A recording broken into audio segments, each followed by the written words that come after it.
오늘은 시편 1편을 우리 같이 강론하며 같이 은혜를 나누고자 합니다. 우리 시편 하면은 너무 일방적으로 나에게 적용해서 해석하는 데가 많은데, 시편 자체가 시가서입니다. 무엇을 찬양했느냐, 시가서가 이것을 우리가 생각해야 돼요. 육가 원칙에서 성경을 봐야 된다. 그래서 시편은 이제 1편부터 150편까지인데 하나님을 찬양하는 겁니다. 하나님을 찬양하는 건데 무엇을 찬양하는 건가, 우리가 여기서 잘 살펴봐야 되는데, 무엇을 찬양하는 거냐 하면은 하나님의 언약을 이루심을 찬양하는 거다 그랬어요. 그래서 시편을 읽을 때 구약의 전체적인 맥락을 알지 못하면 시편 해석이 완전히 3000% 빠지고 맙니다. 이걸 우리 목회자들이 바로 연구해서 성경을 다시 재조명해서 성경을 보며 연구하시는 것이 낫다고 봅니다. 그래서 시편 1편 1절에 보면 복 있는 사람은 그랬습니다. 그 행사가 다 형통할 것이며 그랬어요. 자, 복 있는 사람은 악인의 길을 쫓지 아니하며 죄인의 길에 서지 아니하며 오만한 자리에 앉지 아니하고 그랬습니다. 자, 그래서 이 1절부터 3절에는 복 있는 사람은 그 행사가 다 형통할 것을 언약해 주셨는데, 어떤 언약이 어떤 것이 형통할 것인가, 우리가 이것을 알지 못하면 내가 복되고 내가 악인과 같이 있지 않고 내가 오만한 자리 있지 않아서 내가 복되다, 그래서 내가 복 있는 사람이 된다, 이렇게 주관적인 해석을 해서는 안 된다 그거예요. 그래서 여기서 복 있는 사람은, 이 복 있는은 히브리어로 에셀인데, 이 에셀은 얼마나 행복한지, 그 사람은 정말 남자답게 정말 얼마나 행복한지 그걸 얘기한 거예요. 그래서 복 있는 사람은 히브리어는 복수형으로 또 돼 있어요. 사람들의 그 행복에 대해서 찬양을 해주는 거예요. 그러면은 이 복 있는 사람들은 누구라고 생각하느냐 하면은 이스라엘 백성이라고 생각하면 됩니다.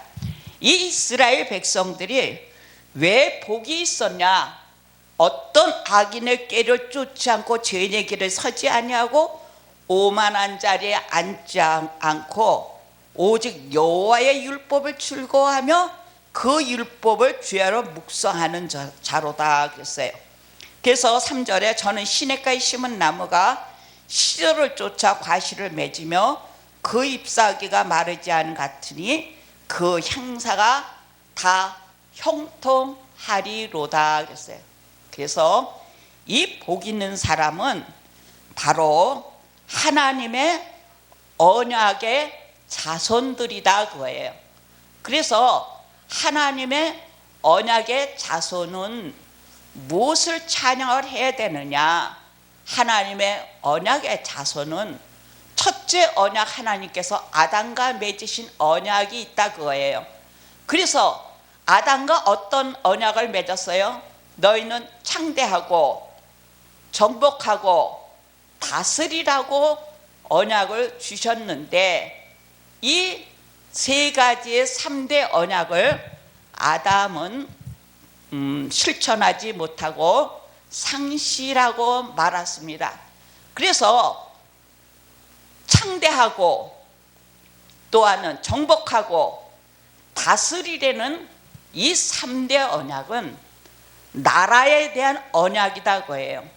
나라가 형성이 되려면 무엇을 갖춰야 돼요? 백성이 있어야 되고, 정당이 있어야 되고 또한 정치, 다스림이 있어야 되는 거다 그거예요.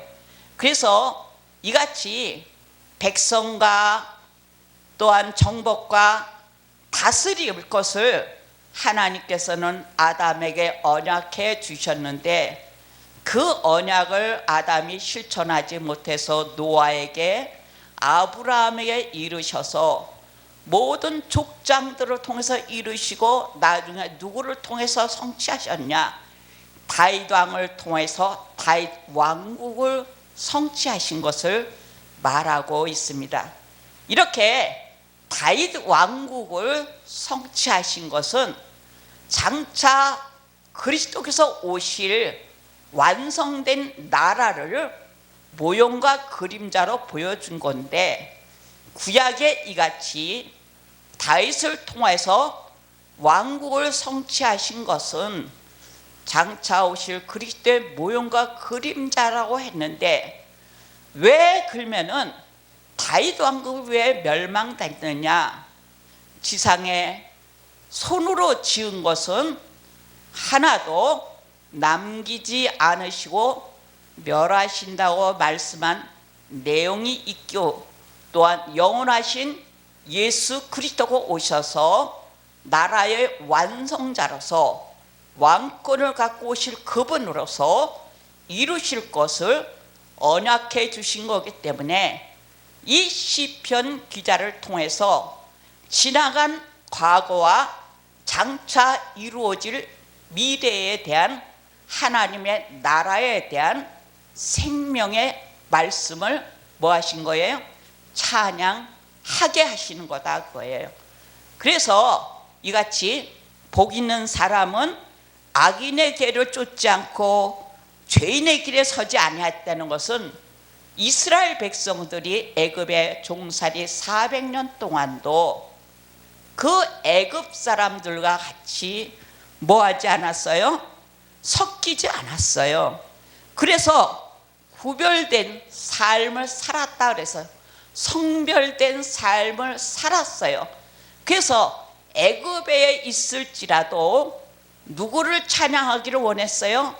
하나님을 섬기기를 원하고 하나님을 찬양하기를 원했기 때문에 애굽에서 살았지만 애굽에 종됐지만은 애굽과 같이 섞이지 않고 성별된 삶을 살아간 것이 바로 악인의 길을 쫓지 아니하고 죄인의 길에 서지 아니하고 오만한 자리에 앉지 아니하고 그랬습니다. 누가? 이스라엘 백성들이. 왜 그랬느냐? 이들은 언약의 백성들이기 때문에 그랬다고요. 이 언약의 백성들이 하나님께서 지키시지 않으시면은 그 지킬 방법이 없어요. 그러나 하나님께서 이 언약의 백성들을 지키시는 놀라운 은혜 은총이 있었다고 봅니다. 2절에 오직 여호와의 율법을 즐거워하며 그 율법을 주야로 묵상하는 자로다 그랬어요. 그래서 이스라엘 백성들이 출애굽 배역 광야에서 주님을 섬길 수 있는 뭐를 지었어요? 만나기 위해서 성막도 지은 것이 바로 이스라엘 백성들이 주님을 찬양하고 애굽의 종되었던 그곳에 같이 섞임 바 되지 않고 구별된 삶을 살았다는 모습을 보여주고 있습니다. 우리가 일반적인 생각으로 우리가 나는 착하게 살았어, 나는 올바른 행동을 했어, 이런 윤리적인 것을 말한 것이 아니다 그래. 악인의 길을 쫓지 않고 죄인의 길에 서지 아니한 것은 불의와 같이 섞이지 아니하시고 불의를 용납하지 않고 불의와 선별된 삶을 살았다는 것을 볼 수가 있습니다. 우리가 정말 이같이 복 있는 사람이 된다면은 이 악한 세상에서 뭐와 물들지 말아야 돼요? 세속과 물들지 않아야 되는 삶을 살아가야 된다 그거예요. 그래서 이같이 주님을 뭐하러 사려? 주야로 그 율법을 주야로 묵상하는 자로다 그랬어요. 누가? 복 있는 사람은 항상 이 악한 세상에 살지라도, 악한 게 있을지라도, 애굽의 종살이를 할지라도 그 심령 중심에는 하나님의 말씀의 중심 앞에 사로잡혀 있다는 것을 말씀해 주고 있습니다. 이같이 정말 여호와의 율법을 주야로 묵상하는 자가, 그는 어떤 사람이냐? 저는 시냇가에 심은 나무가 시절을 쫓아 과실을 맺으며 그랬습니다. 그는 시냇가에 심은 나무가 시절을 쫓아 과실을 맺는다 그랬어요. 우리 시냇가에 심은 과수가 과실을 가을에 열매를 맺으려면 가진 풍랑, 가진 풍파, 가진 역경을 잘 극복한 열매만이 아름다운 과실을 맺을 수가 있습니다. 그래서 이스라엘 백성들도 이같이 시냇가에 심은 나무지만은 파란만장한 역경, 역사 속에 얼마나 많은 침범을 당하고 얼마나 애굽에 종살이하고 이런 역경 속에서도 뭐 한다고 그랬어요? 과실을 맺는다고 했습니다. 어떤 자만이? 복 있는 자만이 맺을 수 있다고 말하고 있습니다. 그래서 과실을 맺으면 그 잎사귀가 마르지 않 같으니 그 행사가 다 형통하리로다 그랬습니다. 그래서 항상 정말 믿음의 주여 나를 온전케 하시는 주님만 바라보고 그 믿음에서 어그러지지 않고 항상 믿음의 풍성한 열매를 갖고 있는, 풍성한 잎을 갖고 있는 이런 나무는 과실을 맺을 수가 있습니다. 제가 요새 농사를 져보니까 잎이 건강해야지 열매가, 건강한 열매가 생기더라고요. 그래서 오늘 정말 본문의 말씀도 그 나무가 정말 과실을 쫓아 시절을 쫓아 과실을 맺으며 그 잎사귀가 마르지 않같이 나무가 정말 다 그 행사가 형통하다. 그래서 잎사귀가 시들지 아니하고 싱싱해야지 뭐가 이루어져요? 형통의 역사가 일어나는 거예요. 형통의 역사. 그래서 잎사귀는 아무것도 아니고 열매가 최고라고 하면 안 된다는 거예요. 그래서 그 잎사귀를 보아 열매도 알 수가 있다고 볼 수가 있습니다. 그래서 정말 이스라엘 백성들은 항상 청청하며 어떤 환난과 역경을 겪어도 뭘 맺어요? 그 때를 따라 아름다운 실과를 맺는다고 말씀해 주시고 다 형통의 축복을 받는 것을 말해주고 있습니다. 이같이 그러나 4절에 보면 악인은 그렇지 않으며 오직 바람에 나는 겨와 같도다 그랬어요. 근데 4절 들어가기 전에 우리 정말 복 있는 사람이 악인의 꾀를 쫓지 않고 오만한 자의 자리에 앉지 않는다고 한 말씀을 우리는 정말 깊이 생각해서 정말 이스라엘 역사상에서도 이같이 애굽에 굴욕당하지 않고 이같이 정말 성멸된 삶을 살아서 아름다운 과실을 맺어 그 잎사귀가 청청하여, 그 잎사귀 청청하려면 뭐였어요? 율법의 말씀의 시냇가에 심기운 나무가 돼야 된다 그랬어요. 잎사귀가 청청하려면 물을 잘 빨아 먹어야 됩니다. 그래서 시냇가에 심은 나무가 시절을 쫓아가서 말씀한 것이 맞습니다. 근데 악인은 그렇지 않으며 오직 바람에 나는 겨와 같도다 그랬어요. 그러면 악인은 누구를 말합니까? 악인은 누구를 말하는 것 같아요? 나쁜 행동한 사람입니까? 죄 짓는 사람입니까? 불법을 행하는 사람입니까? 그 더 나아가서 하나님의 선택을 받지 못한 자들이 악인들이라고 했습니다. 아멘. 우리 정말 악인들은 이같이 하나님의 선택을 받지 못했기 때문에 무엇같다고? 바람에 나는 겨와 같도다 그랬어요. 그래서 정말 이스라엘 백성들 가운데서 선택하지 못한 사람들은 좌로나 우로나 너희는 치우치지 말라 했는데 얼마나 좌우로 흔들려서 그들에게 속해지고 정말 그들을 따라가다가 멸망당하는 일을 받을 수가 있습니다.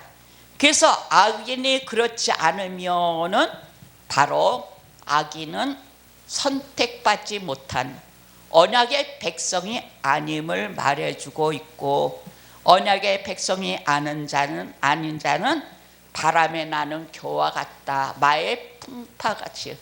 그래서 이같이 갈 바를 모르고 정말 길 잃은 양같이 헤매는 이런 자들을 된다고 말하고 있습니다.